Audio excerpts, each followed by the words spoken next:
നീ ആയിരുന്നോ? എങ്ങനെ ഉണ്ടായിരുന്നോ ഇന്റർവ്യൂ? അങ്ങനെ 21ാമത്തെ ഇന്റർവ്യൂ സക്സസ്. നാളെ ജോയിൻ ചെയ്യാ. നീ രാവിലെ പോകാൻ ഇറങ്ങിയപ്പോഴും എന്റെ മനസ്സ് പറഞ്ഞതാ ഈ ജോലി നിനക്ക് തന്നെ കിട്ടുമെന്ന്. ഹോ, ജോലി കിട്ടിയ കാര്യമൊന്നും പറയണ്ട. എന്തൊക്കെ നാടകം കളിച്ചാലാ ജീവിക്കാൻ പറ്റുക? എന്താടി നീ എന്ത് അബദ്ധമായി കാണിച്ചേ? മാരീഡ് ആണെന്നൊക്കെ പറഞ്ഞ് ജോലി വാങ്ങിയ അവരത് അറിയുമ്പോ പ്രശ്നാവില്ലേ? തന്നെയുമല്ല, അയാൾ ഓഫീസിൽ കയറി ചെന്ന് നീ പറഞ്ഞൊക്കെ കള്ളാണെന്ന് പറഞ്ഞാലോ? ആ സമയത്ത് ഞാൻ അതൊന്നും ആലോചിച്ചില്ല. ഇന്നത്തെ കാലത്ത് ഒരു ജോലി കിട്ടാൻ അത്ര എളുപ്പാ? അതുമല്ല, ഇനി ഒരു ജോലി ഇല്ലാതെ തള്ളി നീക്കാന്നൊക്കെ പറഞ്ഞാൽ വീട്ടിലെ കാര്യങ്ങളൊക്കെ നിനക്കറിയാലോ. ആ, ഇനി വരുന്നിടത്ത് വെച്ച് കാണാം. ആ, അതൊക്കെ പോട്ടെ. രാവിലെ വന്ന ധൃതിയിൽ ഒന്നും ചോദിക്കാൻ പറ്റിയില്ല. നിന്റെ മുത്തശ്ശിയുടെ വാശിയൊക്കെ തീർന്നോ? ഹേയ്, മുത്തശ്ശി ഇപ്പോഴും പിടിച്ച പിടി തന്നെയാ. കല്യാണം കഴിഞ്ഞിട്ട് എന്നെയും വിശ്വട്ടിനെ ഒന്ന് കാണാൻ പോലും മുത്തശ്ശി കൂട്ടാക്കിയില്ല. എനിക്ക് പോണമെന്നൊക്കെ ഉണ്ടായിരുന്നു. പിന്നെ ചെന്നാ പ്രശ്നമാവുമല്ലോ എന്ന് പേടിച്ചാ പോകാതിരുന്നത്. ആ, മുത്തശ്ശി മാത്രം എന്തിനാ കുറ്റം പറയുന്നത്? നീ ചെയ്തതും കുറച്ച് കടന്നു കൈയായി പോയില്ലേ? മുത്തശ്ശിയുടെ അനുഗ്രഹം വാങ്ങിയിട്ട് ഞങ്ങളുടെ കല്യാണം നടക്കില്ലെന്ന് നിനക്കറിയാലോ. രജിസ്റ്റർ മാരേജിന് നീയൊക്കെ കൂടിയല്ലേ എനിക്ക് ധൈര്യം തന്നത്. എന്നിട്ടിപ്പോ പറയുന്ന കേട്ടില്ലേ? ഞാൻ എന്നും പ്രതീക്ഷിക്കും മുത്തശ്ശി ഗുരുക്കളമ്മാവനെ അയച്ച് ഞങ്ങളെ വിളിപ്പിക്കുമെന്ന്. എവിടെ, മുത്തശ്ശിക്ക് എന്നോട് അത്രയ്ക്ക് വിരോധമായിരിക്കും. അതൊക്കെ മാറില്ലേടി. നിനക്ക് എന്തെങ്കിലും വിശേഷം ഉണ്ടെന്നറിഞ്ഞ ആ നിമിഷം മുത്തശ്ശി ഇവിടെ ഓടിയെത്തും. എന്താടി, വല്ല വിശേഷമുണ്ടോ? പോടി അവിടുന്ന്. ആ ലതേ, മുറിക്ക് ഇത്രയൊക്കെ സൗകര്യം മതിയോ നിനക്ക്? ധാരാളം. എന്താ വാടക? വാടകയൊന്നും നീ തരണ്ട, അതൊക്കെ ഞങ്ങൾ കൊടുക്കുന്നുണ്ട്. ആ, അത് പറ്റില്ല. വാടക വാങ്ങില്ലെങ്കിൽ ഞാൻ ഹോസ്റ്റലിൽ താമസിച്ചോളാം. അല്ലെങ്കിൽ തന്നെ ഞാനിവിടെ താമസിച്ച നിങ്ങൾക്കതൊരു അസൗകര്യമായിരിക്കില്ലേ? ഒരസൗകര്യമില്ല. വിശ്വട്ടിനാണെങ്കിൽ കൺസ്ട്രക്ഷനും തിരക്കും ഒക്കെ ആയി പാതിരാത്രി കയറി വരുന്നേ. എനിക്ക് ഒറ്റയ്ക്കിരുന്ന് ബോറടിക്കും. നീ കൂടെ ഉണ്ടെങ്കിൽ എനിക്കൊരു കൂട്ടായി. ഒന്നുമില്ലെങ്കിലും നമ്മൾ എത്ര കാലം ഒന്നിച്ച് ഹോസ്റ്റലിൽ കഴിഞ്ഞതാ. വിശ്വട്ടിനെ അറിയുമ്പോ സന്തോഷാവും. Of course, I am very confident about my project. ഞാൻ പറഞ്ഞ കോസ്റ്റിന് ഇത്രയും ടെക്നിക്കൽ എക്സലൻസോട് കൂടി ആരെങ്കിലും കൺസ്ട്രക്ഷൻ നടത്തുകയാണെങ്കിൽ അന്ന് ഞാൻ ഈ പണി നിർത്താം. നിങ്ങൾ നോക്കിക്കോ, കംപ്ലീറ്റ് ചെയ്ത് കഴിഞ്ഞാൽ ഈ സിറ്റിയിലെ ഏറ്റവും ബെസ്റ്റ് ഫ്ലാറ്റ്സ് ഇതായിരിക്കും. ഇങ്ങനെയൊക്കെ പറഞ്ഞ് സുഖിപ്പിക്കാൻ തുടങ്ങിയിട്ട് നാള് പറയാമല്ലോ. ഞങ്ങളുടെയൊക്കെ കാശ് ബ്ലോക്കായി കിടക്കുന്നതിനെ പറ്റി ഒന്നും പറയാനില്ലേ? നിങ്ങൾ ഇങ്ങനെയൊക്കെ ചോദിച്ചാൽ ഇതിപ്പോ ആരുടെയെങ്കിലും കുറ്റം കൊണ്ടാണോ? ഈ കോർപ്പറേഷന്റെ സ്റ്റേ ഒന്ന് വെക്കേറ്റ് ചെയ്ത് കിട്ടാതെ ഞാൻ എങ്ങനെ പണി തുടങ്ങും? അതൊന്നും ഞങ്ങൾക്ക് അറിയണ്ട. തർക്കമുള്ള സ്ഥലം വാങ്ങിക്കാൻ ഞങ്ങൾ പറഞ്ഞു. സാറ് വിഷമിക്കണ്ട, സ്റ്റേ ഒക്കെ പിൻവലിച്ചു കഴിഞ്ഞ് സമാധാനമായിട്ട് പണി തുടങ്ങിയാൽ മതി. എന്റെ കാശ് ഞാൻ നേരെ ഗൾഫിൽ കിടന്ന് കല്ലും മണ്ണും ചുമന്നുണ്ടാക്കിയ കാശാ. ഞങ്ങളുടെ കാശ് ഞങ്ങളുടെ കാശ് കിട്ടണം. നിങ്ങളുടെ വികാരം എനിക്ക് മനസ്സിലാവുന്നുണ്ട്. പക്ഷേ എനിക്ക് ഒരു മാസത്തെ സമയം കൂടി തരണം പ്ലീസ്. അതിനാ സ്റ്റേയും പ്രശ്നങ്ങളും ഒക്കെ തീരും. തീർന്നില്ലെങ്കിൽ എല്ലാവരുടെയും പണം തിരികെ തരാം. ഈ അവധി കേൾക്കാൻ തുടങ്ങിയിട്ട് കാലം കുറേ ആയല്ലോ. എന്നെ വിശ്വസിക്കൂ, എനിക്ക് ഒരു ചാൻസ് കൂടെ തരൂ പ്ലീസ്. ശരി, ഒരു മാസം. അതിനുള്ളിൽ പണം തിരികെ തന്നില്ലെങ്കിൽ ഞങ്ങൾ വേറെ വഴി നോക്കും. ശരി വാ, അവന്റെ കൈ നമുക്ക് കുടുങ്ങി പോയില്ലേ? ഇവന്റെ അടുത്തൊക്കെ ഈ രീതിയെ പറ്റൂ.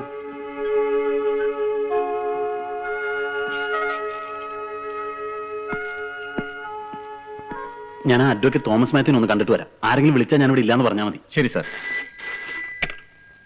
ഹലോ, ആരാ? ഇവിടെ ഇല്ലല്ലോ. ശരി, പറഞ്ഞേക്കാം. ആരാ? KR നമ്പ്യാരാ. തൊലച്ചു. ആ ടൗൺ പ്ലാനിംഗ് ഓഫീസറാ. ഒരാഴ്ചയായി ഞാൻ അയാളെ കാണാൻ വേണ്ടി നടക്കുക. സമയക്കേട് വരുമ്പോ എല്ലാം കൂടെ കൂട്ടിപ്പിടിച്ചാണ്. നീ ധൈര്യമായിട്ടിരിക്കും വിശ്വം. സ്റ്റേ വെക്കേറ്റ് ചെയ്ത് വാങ്ങിക്കാവുന്ന എനിക്ക് 100% ഉറപ്പുണ്ട്. പക്ഷെ സിവിൽ കേസ് ആയതുകൊണ്ട് കുറച്ച് കാലതാമസം ഉണ്ടാവും. അത്രയും വെയിറ്റ് ചെയ്യാൻ എന്റെ കസ്റ്റമേഴ്സ് തയ്യാറാവൂ? അവരെ എങ്ങനെയെങ്കിലും പറഞ്ഞു ഒതുക്കാന്ന് വെക്കാം. പക്ഷെ അവറാച്ചന്റെ കാര്യമോ? അയാളെ പോലെ ഒരാളുടെ കയ്യിൽ നിന്ന് കടം വാങ്ങിച്ചതാ വിശ്വം ചെയ്ത ഏറ്റവും വലിയ തെറ്റ്. വേറെ എത്രയോ പേരെ അപ്രോച്ച് ചെയ്ത് നോക്കിയതാ. ആ സമയത്ത് ഇത്രയും വലിയൊരു തുക തന്ന് സഹായിക്കാൻ അവറാച്ചനല്ലേ ഉണ്ടായുള്ളൂ. അതിലൊക്കെ എന്തോ ചില തിരിമറികൾ ഉണ്ടെന്നാ എന്റെ ബലമായ വിശ്വാസം. അവറാച്ചൻ ഫൈനാൻസ് ചെയ്തിട്ടുള്ള പ്രോജക്റ്റുകളൊക്കെ അവസാനം അയാളുടെ കയ്യിലായ ചരിത്രമേ ഉള്ളൂ.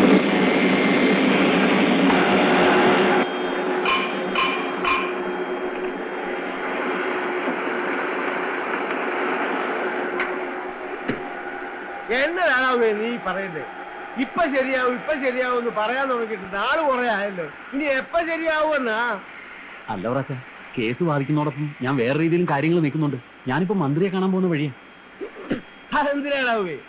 എനിക്കറിയാനുള്ള കാശ് മന്ത്രി തരുമോ?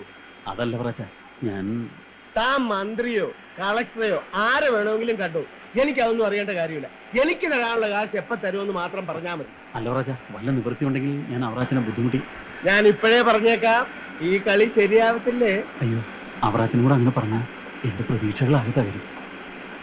എന്നാ പിന്നെ നിന്റെ പ്രതീക്ഷകൾ ഞാനായിട്ട് തകർക്കുന്നില്ല.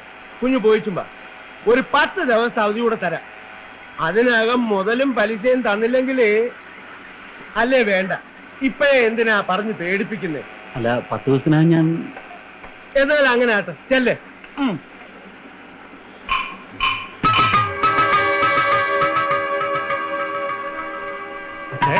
അവനെ അങ്ങനെ വിട്ടാലോ? തോണിച്ചു 10 ദിവസമല്ല 10 മാസം കൊടുത്താലും അവൻ ഈ കാശ് റോൾ ചെയ്യാൻ പറ്റുകയില്ല. അങ്ങനത്തെ ഒരു പൂട്ടല്ലേ ഞാൻ പൂട്ടിയിരിക്കുന്നേ. അപ്പൊ അച്ഛന്റെ കാശ് കാശ് ആർക്ക് വേണാവേ? നീ നോക്കിക്കോ മോനിച്ച, അവൻ ഫ്ലാറ്റ് കെട്ടാൻ പോകുന്ന സ്ഥലം നമ്മുടെ കയ്യിലിരിക്കും. സിറ്റിയിലെ കണ്ണായ സ്ഥലമാ. ഫ്ലാറ്റിനേക്കാൾ അവിടെ ചേരുന്നതേ ഷോപ്പിംഗ് കോംപ്ലക്സാ. അത് അവറാച്ചന്റെ പേരിലായാലും എന്നാ കൊള്ളുകയല്ലേ? കോർപ്പറേഷനെ വിട്ട് സ്റ്റേ ഓടിപ്പിച്ചത് ആരാണെന്നാ നിന്റെയൊക്കെ വിചാരം? പക്ഷേ ഇപ്പോഴും നമ്മൾ ജയിച്ചു എന്ന് പറയാറായിട്ടില്ല. മാനസികമായി ഇനിയും അവനെ തളർത്തണം. ശല്യം ചെയ്ത് അവസാനം എന്നാ പിന്നെ അവറാച്ചൻ തന്നെ സ്ഥലം അങ്ങോട്ട് എടുത്തോ എന്ന് അവനെ കൊണ്ട് പറയിക്കും. ഞങ്ങൾ കസ്റ്റമേഴ്സിനെ ഇളക്കി വിട്ടിട്ടുണ്ട്. അവരവന്റെ ഓഫീസിൽ ചെന്ന് ബഹളം ഉണ്ടായിക്കൊള്ളും. അല്ലെങ്കിൽ ഞങ്ങളും... ഓ നിർത്തനാവുക. അവന്റെ ആഫീസിൽ ചെന്ന് ബഹളം ഉണ്ടാക്കിയത് കൊണ്ട് ഒന്നും ഒരു കാര്യവുമില്ല. കൂടുതൽ നാണക്കേട് തോന്നിപ്പിക്കണമെങ്കിലേ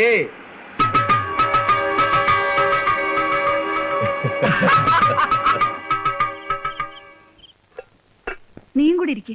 വേണ്ട, ഞാൻ വിശ്വട്ടം വന്നിട്ട് കഴിച്ചോളാം. സാധാരണ ഇത്രയും താമസിക്കാറുണ്ടോ? അങ്ങനെയൊന്നുമില്ല, ചില ദിവസങ്ങളിൽ വൈകിയ വരാറ്. വിശ്വ ഇല്ലാത്തപ്പോ നീ ഇവിടെ തനിച്ചാ? അല്ല, അടുത്ത വീട്ടിൽ മീനാക്ഷമ്മയെ വിളിച്ച് കിടത്തും. അതുകൊണ്ടൊക്കെയാ നീ ഇവിടെ തന്നെ താമസിക്കണം നിർബന്ധിച്ച്. ആ വിശ്വട്ടനായിരിക്കും. ഞാൻ ഇപ്പൊ വരാട്ടോ.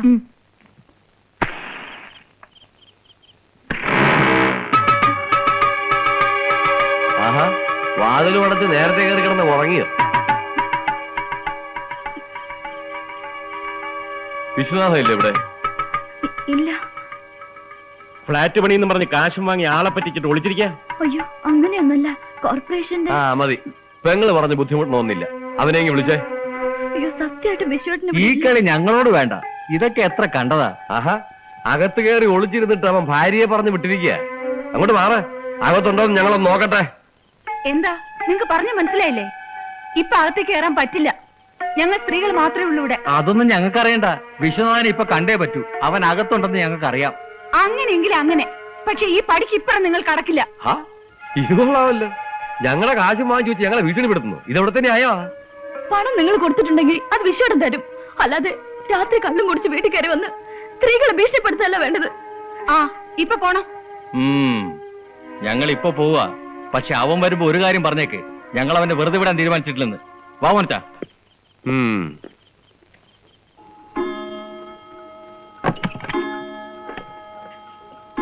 എന്തൊക്കെയാടി ഇത്? എന്താ പ്രശ്നം? അവര് പറഞ്ഞ പോലെ വിശ്വട്ടൻ ആദ്യം പറ്റിച്ചിട്ടൊന്നുമില്ല. ഫ്ലാറ്റ്സ് പണിത് കൊടുക്കാൻ കാശ് വാങ്ങിയത് സത്യമാ. പക്ഷെ കൺസ്ട്രക്ഷൻ തുടങ്ങാനിരുന്നപ്പോഴാ കോർപ്പറേഷൻ സ്റ്റേ വന്നത്. കടം വാങ്ങിയ തുക മുഴുവൻ സ്ഥലത്തിനും മറ്റുമായി കൊടുത്തുപോയി. ഇങ്ങനെയൊക്കെ ഉണ്ടാവുമെന്ന് വിശ്വട്ടൻ ഒരിക്കലും കരുതിയിരുന്നില്ല. ഈ ഫ്ലാറ്റ്സിന്റെ പരിപാടി എന്ന് തുടങ്ങി? സിവിൽ എഞ്ചിനീയർ ആയതുകൊണ്ട് അറിയാവുന്ന ബിസിനസ് ചെയ്യാം, നല്ല പ്രോഫിറ്റ് ആയിരിക്കും എന്നൊക്കെ പറഞ്ഞ ഇതിനിറങ്ങി തിരിച്ചത്. പക്ഷേ വിശ്വട്ടന്റെ ഈ ഓട്ടവും അലച്ചിലും കാണുമ്പോ എനിക്ക് പേടിയാകാം. നീ വിഷമിക്കാതിരിക്കെ. എന്ത് കാര്യം തുടങ്ങുമ്പോഴും ആദ്യമൊക്കെ ഇങ്ങനെ ചില തടസ്സങ്ങൾ ഉണ്ടാവും. ആരെയും കുറ്റപ്പെടുത്തിയിട്ട് കാര്യമില്ല. വിശ്വട്ടൻ ഞാൻ ഒരിക്കലും കുറ്റം പറയില്ല. നിനക്കറിയോ, എനിക്കൊന്നിനും ഒരു കുറവുണ്ടാകാൻ പാടില്ലെന്ന് നിർബന്ധ വിശ്വട്ടന്. അതിനാ ഈ ബദ്ധപ്പാടൊക്കെ കാണിക്കുന്നത്.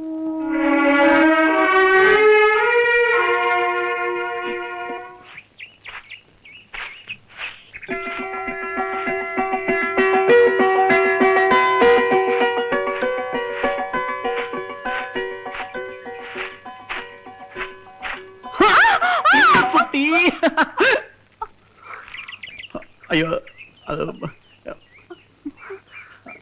ഐ എം സോറി, ഞാൻ ഹിന്ദുവാണെന്ന് വിചാരിച്ചു. ലത എപ്പോ വന്നു? ഇന്നലെ രാവിലെ. ഇന്നലെ രാവിലെ ഞാനിവിടെ ഉണ്ടായിരുന്നല്ലോ. സാർ ഇവിടുന്ന് ഇറങ്ങിയ ഉടനെ ഞാൻ ലാൻഡ് ചെയ്തു. ആ, എനിക്കിവിടെ ഒരു ജോലി ശരിയായിട്ടുണ്ട്. കുറച്ചു ദിവസത്തേക്ക് നിങ്ങളെ ശല്യപ്പെടുത്താൻ വേണ്ടി ഞാനിവിടെ താമസിക്കാൻ പോവാ. ശല്യോ? ലത ഇവിടെ ഉള്ളത് ഇന്ദുവിന്റെ ഒരു കൂട്ടല്ലേ. പക്ഷെ ഇനിയെങ്കിലും എന്റെ ശ്രീമതിയുടെ നൈറ്റ് എടുത്തിട്ടേക്കരുത്. ഇപ്പൊ ഇത്രയല്ലേ ഉണ്ടായുള്ളൂ. ആ അതെ, എവിടെ എന്റെ ശ്രീമതി? അകത്തുണ്ട്. ഇന്നലെ സാറിനെ കാണാത്തോണ്ട് മോഹം എല്ലാം കൂടെ വലിച്ചിറക്കി കെട്ടിയിരിക്കുക. നീ ഒന്നേ, എന്റെ പൊന്നിലതെ കുറച്ചു നേരത്തേക്ക് ചെവി രണ്ടൊന്ന് പൊത്തിപ്പിടിച്ചോ. ഞാൻ എന്റെ ശ്രീമതിയുടെ അടുത്ത് കാര്യമായിട്ടൊന്ന് കുമ്പസരിക്കാൻ പോവാ.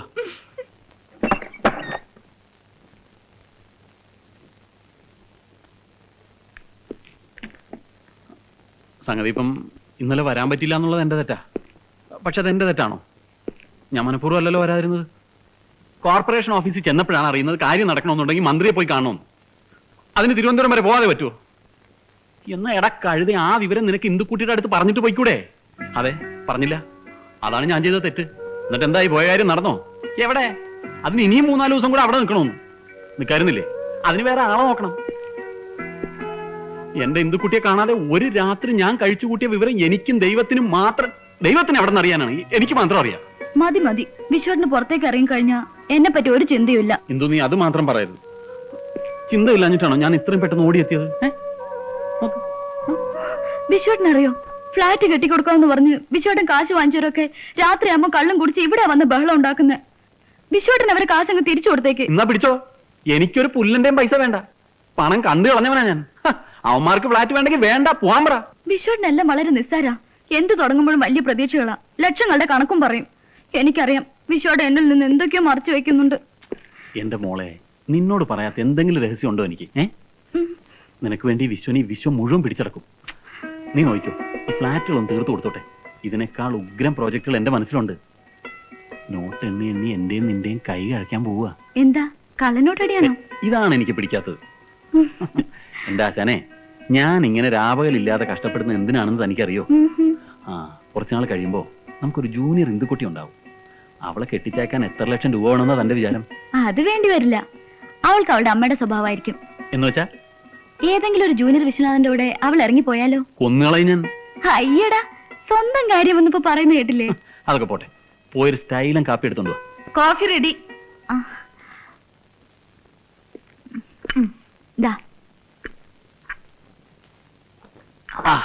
ഇതാണ് കൈപ്പുണ്യം എന്ന് പറയുന്നത്.